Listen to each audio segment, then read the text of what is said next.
My mother, because she was so present, I think, as a mother, she really instilled in us a love of family and a love of each other and a respect of each other. When we talk of an icon, Diana Ross is the first name that comes to mind. She is a treasure with a magnificent legacy that has revolutionized music history. Despite being known by many as an alchemist with an unprecedented career that has made her the most successful recording artist and entertainer of all time, her personal life has been a subject of intrigue, with many tragic tales known by only her friends and close family.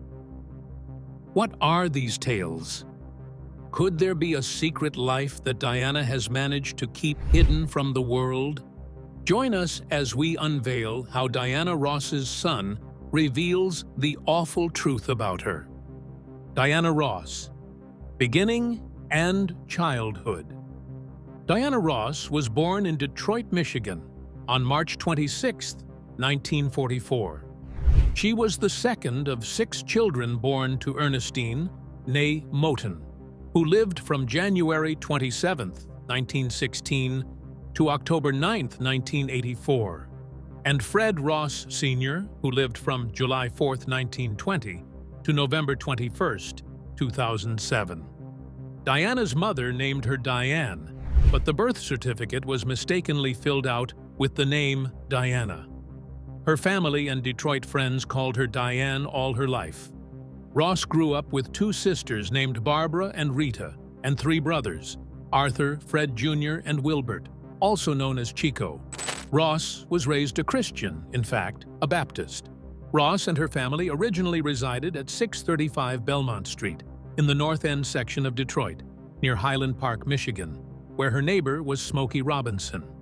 When Ross was 7, her mother contracted tuberculosis, causing her to become seriously ill. For safety, Ross's parents sent their children to live with Ernestine's parents, the Reverend Pastor of Bessemer Baptist Church, and Mrs. William Moten in Bessemer, Alabama.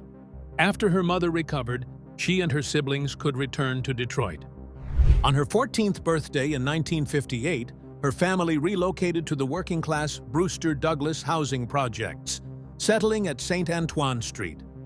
Ross attended Cass Technical High School, a 4-year college and preparatory magnet school in downtown Detroit, and, aspiring to become a fashion designer, she took classes in clothing design, millinery, pattern making, and tailoring. In the evenings and on weekends, she also took modeling and cosmetology classes and participated in several of the school's extracurricular activities, including its swim team. In 1960, Hudson's downtown Detroit store hired Ross as its first African-American bus girl. For extra income, she also provided hairdressing services to her neighbors. Ross graduated from Cass Tech in January 1962. Despite this humble beginning, one may ask, how did Diana come to be? Can her skills be traced to her childhood? Keep watching to get the truth about Diana. Diana Ross's early career. Diana Ross's incredible journey to music superstardom began humbly in her school days, when she and a group of friends formed a girl group inspired by a popular local male ensemble. That early passion for music would become the foundation for one of the most iconic careers in the history of American pop and soul music. In 1959, Ross and her neighborhood friends, Florence Ballard, Mary Wilson, and Betty McGlown, formed a group called the Primettes, named as a female counterpart to the Primes, who would later evolve into the legendary Temptations. Little did they know, this humble beginning was the first step toward Motown greatness. From the start, Ross stood out. Her delicate soprano voice, poised style, and magnetic stage presence made her a natural star. Chic, elegant, and expressive, Ross embodied everything that would come to define the golden Motown era. She became one of the key figures who shaped the label's signature sound, a blend of soul, pop, and sophistication that captivated audiences worldwide. The group's talent didn't go unnoticed. Motown star Smokey Robinson was among the first to recognize their potential and helped them get an audition with Motown founder Berry Gordy in 1960. However, the dream was momentarily delayed when Gordy discovered the girls were only 16. He advised them to return after graduating high school. True to form, they didn't give up. In 1961, with their diplomas in hand, the determined group returned. Gordy, impressed by their persistence and charm, agreed to sign them on one condition: they had to change their name. After tossing around names like the Melodies, the Julettes, and the Sweetbus, they settled on a name that would soon be etched in music history: the Supremes. Initially, the group struggled to find success and were even dubbed the No-Hit Supremes by Motown insiders. Berry Gordy tried pairing them with various writers and producers, searching for the right sound. It wasn't until 1964, when the powerhouse songwriting trio Holland, Dozier, Holland crafted Where Did Our Love Go?, that everything changed. With Ross's breathy, precise vocals backed by a soft rhythm section and shimmering bells, the Supremes finally found their signature sound, one that felt universal, polished, and irresistible. What followed was a historic streak of chart-topping hits. Between 1964 and 1965, the Supremes scored 5 consecutive #1 songs, including classics like Baby Love, Come See About Me, and Stop, In the Name of Love. Their success marked a turning point for Motown and for Ross herself. In 1967, as Ross became the face of the group, the name was officially changed to Diana Ross and the Supremes, hinting at her soon-to-be solo career. By 1970, Ross stepped into the spotlight alone and never looked back. Over 5 decades, she has sold more than 100 million records, released 57 albums, and earned countless awards, proving that her impact on music is not only legendary, but everlasting. Diana Ross's solo career as an American singer and actress. Diana Ross's solo career began in 1970. Ross has released 25 studio albums, numerous singles, and compilations that have sold more than 100 million records worldwide. Her debut solo album, Ain't No Mountain High Enough, became Ross's first #1 hit without the group. In 1972, Motown produced a biographical film about Billie Holiday called Lady Sings the Blues.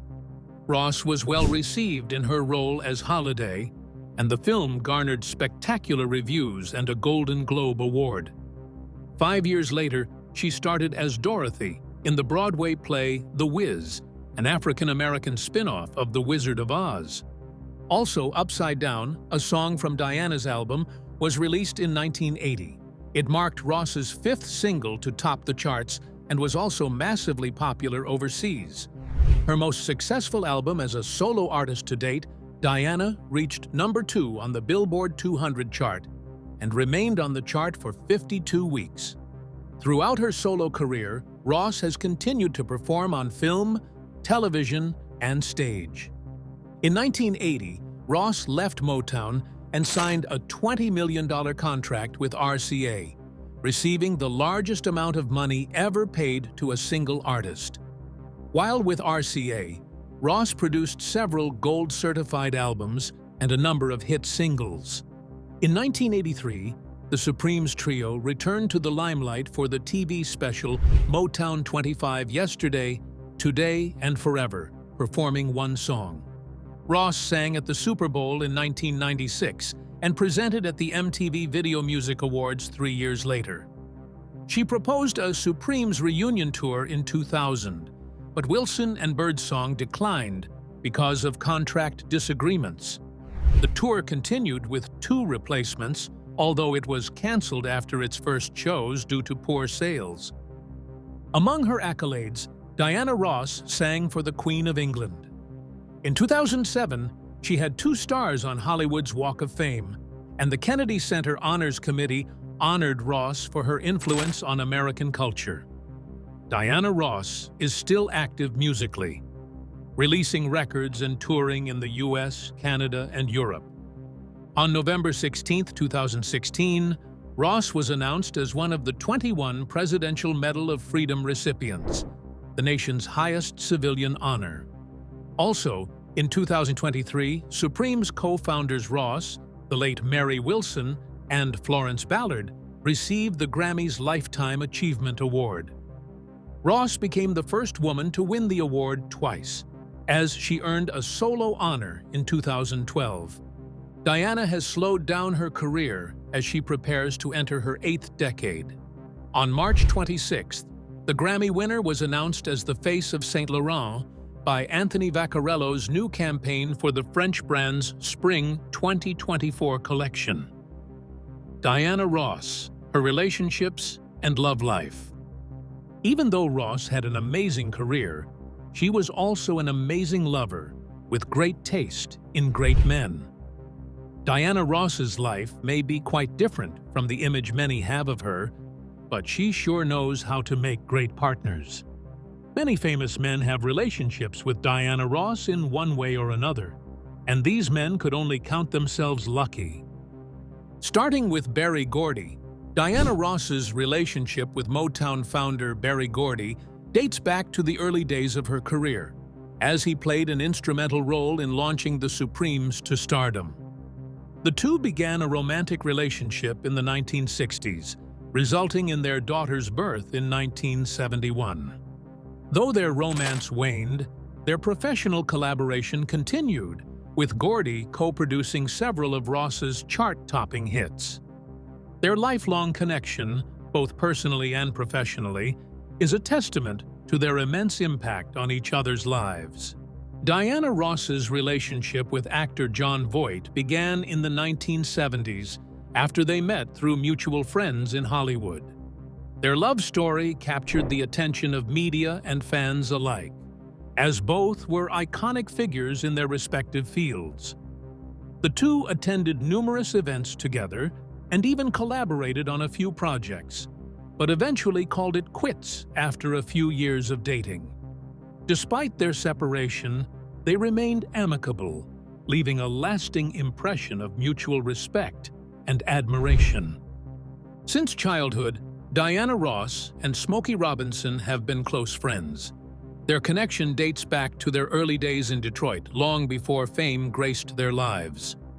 During the rise of the Supremes and the Miracles, rumors of a romantic relationship between the two stars began to circulate. While they have both continually insisted that their connection was purely platonic, the intensity of their bond has long fueled speculation. Their long-lasting friendship remains a testament to the profound connection they share. Arna Nayes Jr. began dating the enchanting Diana Ross in the early 1980s after meeting at a social event. The couple lit up every room they entered and shared numerous memorable experiences throughout their relationship, such as traveling the world together and enjoying each other's company. They were married in 1986 in a romantic ceremony that solidified their love story. But unfortunately, after 14 years of marriage, the couple decided to divorce in 2000. Despite their separation, they maintained a cordial relationship for the sake of their two children.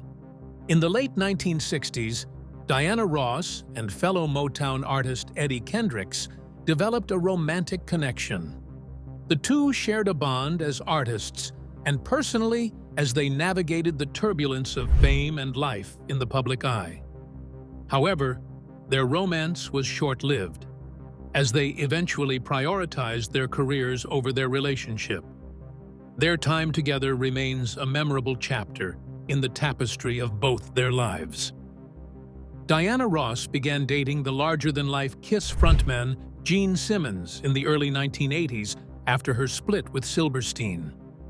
The unlikely pairing develops a strong bond, and Simmons even introduces Ross to his mother. Together, they attended high-profile events and showcased their love to the public eye for several years. However, their whirlwind romance ended, with Simmons eventually settling down with model Shannon Tweed. In the mid-1970s, Diana Ross crossed paths with actor Ryan O'Neal at an industry party, which sparked the beginning of their passionate romance. The two were often spotted enjoying each other's company and attending events together, looking every bit the glamorous couple. However, their romance was short-lived and eventually fizzled out, as both went on to pursue other relationships and their respective careers.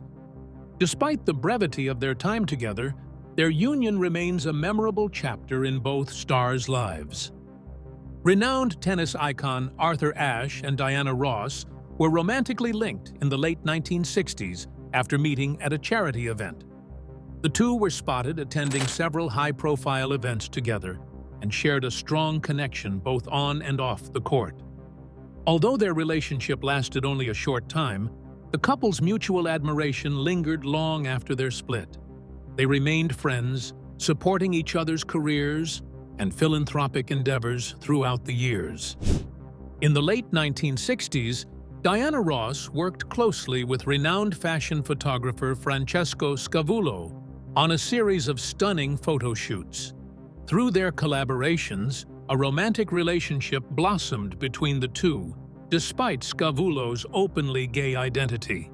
Their affair was short-lived, but their shared connection would continue throughout their careers, as Scavullo photographed Ross on numerous occasions. Even though their romance didn't last, their mutual respect and admiration for each other's work made a lasting impression.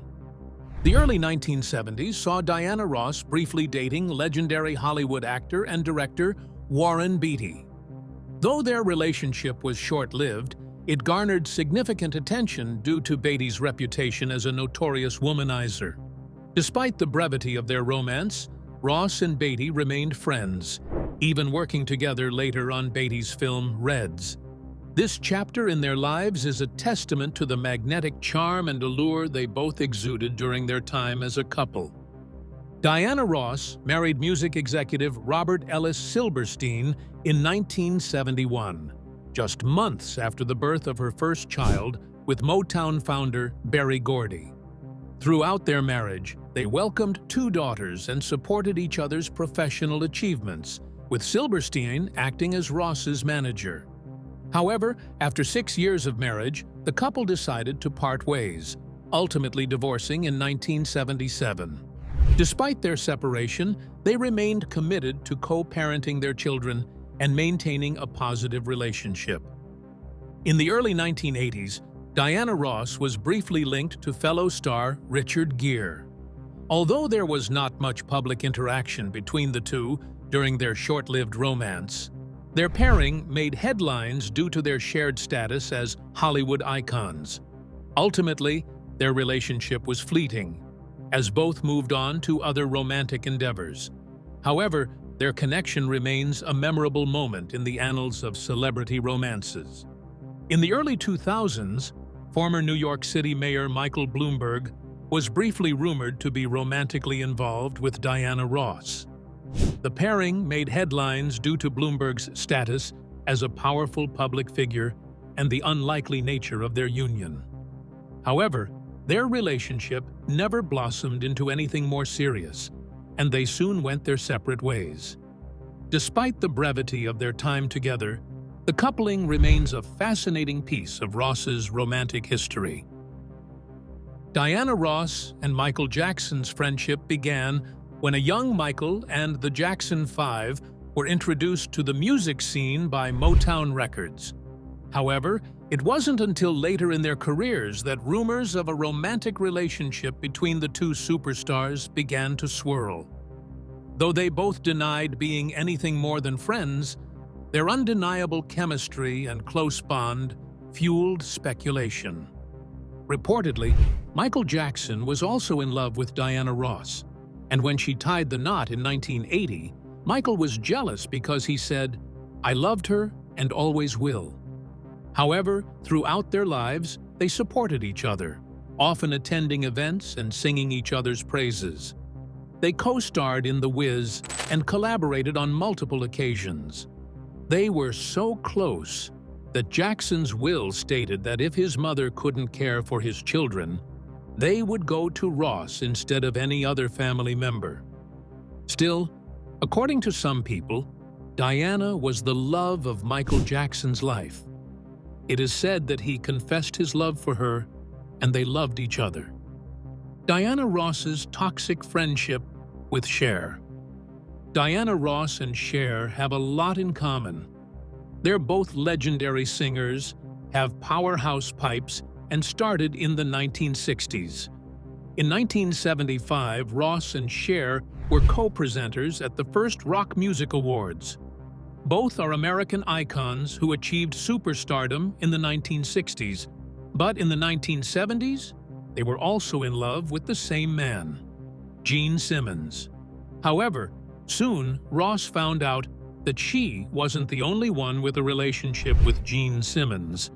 It almost led to the end of her friendship with Sher. It's thought that Sher was involved with the rock star first. The story said that Simmons and Sher were residing together in Malibu when he developed feelings for Ross. In 2015, Simmons said, "One Christmas, when he asked Sher what he should buy her, she said, 'Call my friend, Diana Ross.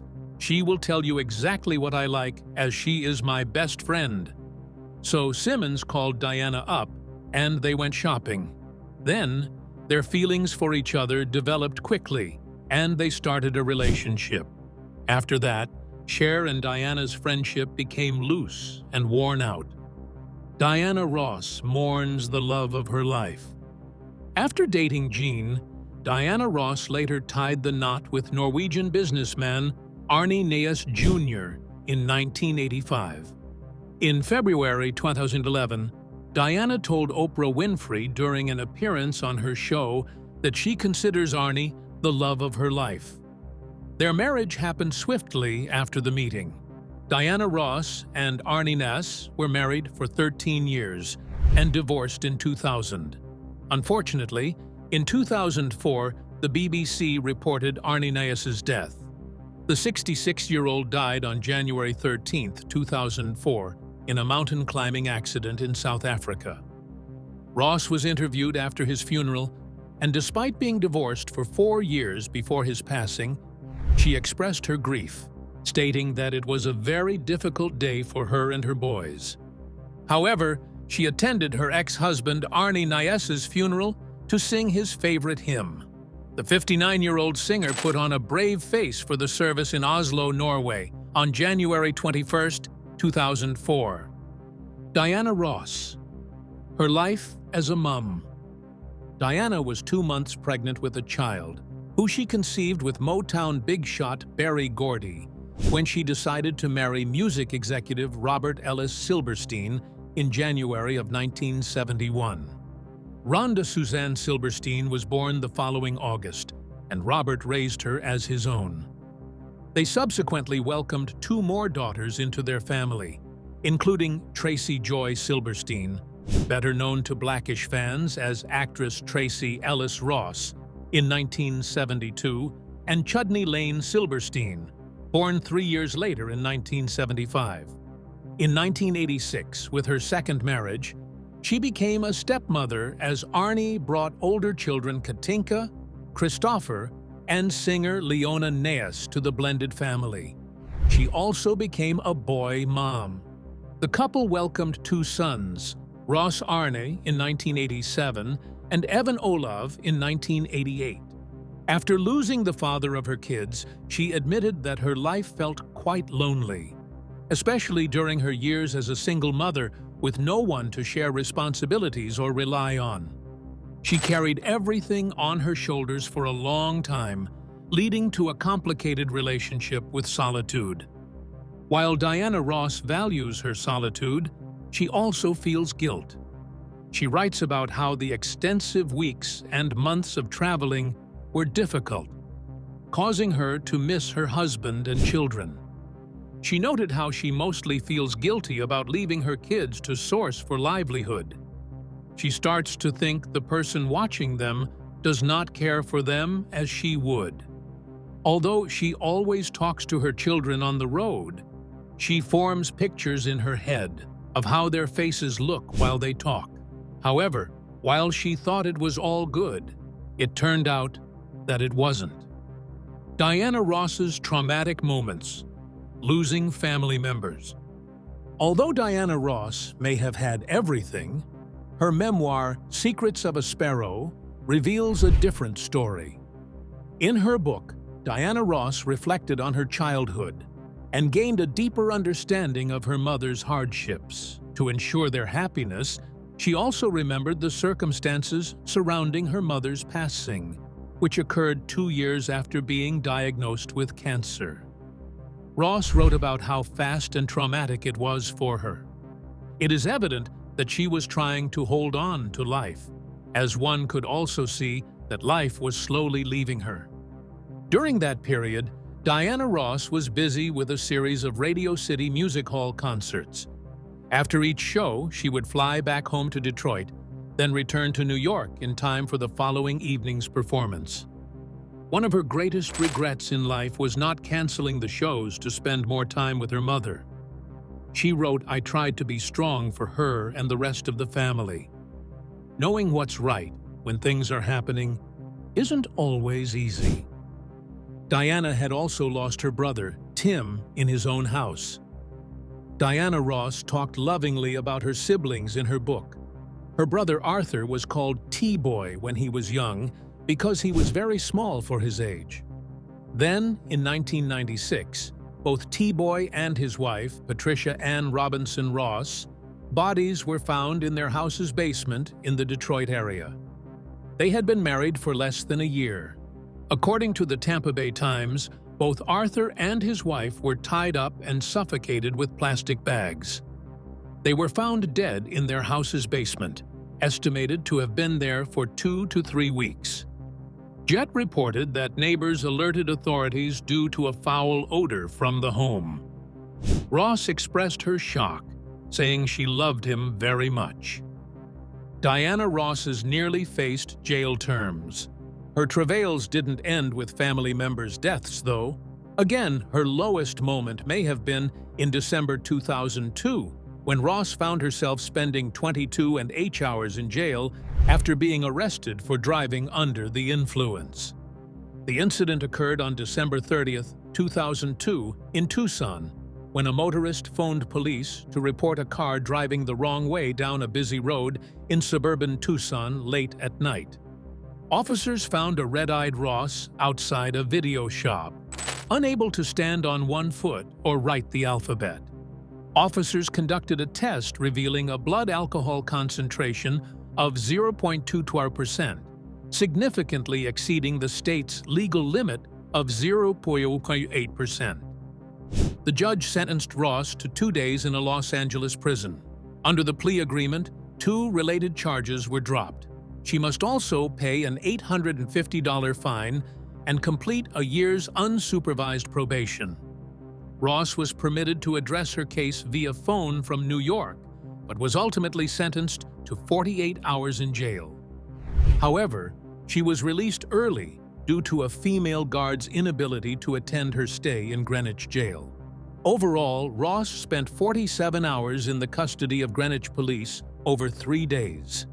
Ross's efforts to keep the episode from the public failed when the judge accepted media requests that the police video of her arrest be released. It was aired, and America's tabloids published the arrest sheet with the failed attempt at writing A to Z. Diana Ross had addictions. While we thought that a superstar's career is everything, from Diana's perspective, it isn't. Many would assume that she was drunk driving after leaving a party, usually what many celebrities do, but it appears her reason for drinking was far from just gaining pleasure. Reportedly, Diana was struggling with alcohol addiction in 2002. People magazine reported that Ross had checked into an alcohol rehabilitation center. No details were shared about her treatment, with the official statement simply saying that she was there to clear up some personal issues. They also stressed that she had entered the facility voluntarily. However, according to sources in the U.S., Miss Ross's children became concerned as she drank wine day and night. The pain pills prescribed were usually ones prescribed for an old injury, added the source. But soon, she was hooked on them too. She was becoming more and more depressed and reliant on substances to make it through the day. It was also noted that she was experiencing tremendous mood swings because of the pills and booze. It was reported that Miss Ross seemed disoriented when she checked into the Promises Clinic. Maybe she was heavily medicated, but she was acting like she didn't know where she was. Diana was very spaced out, walking around wearing a black silk dress with her hair all done up, as if she was at some fancy Beverly Hills spa. Diana Ross faced many ups and downs in her career. Despite appearances, Diana's life wasn't the superstar fantasy as many imagine.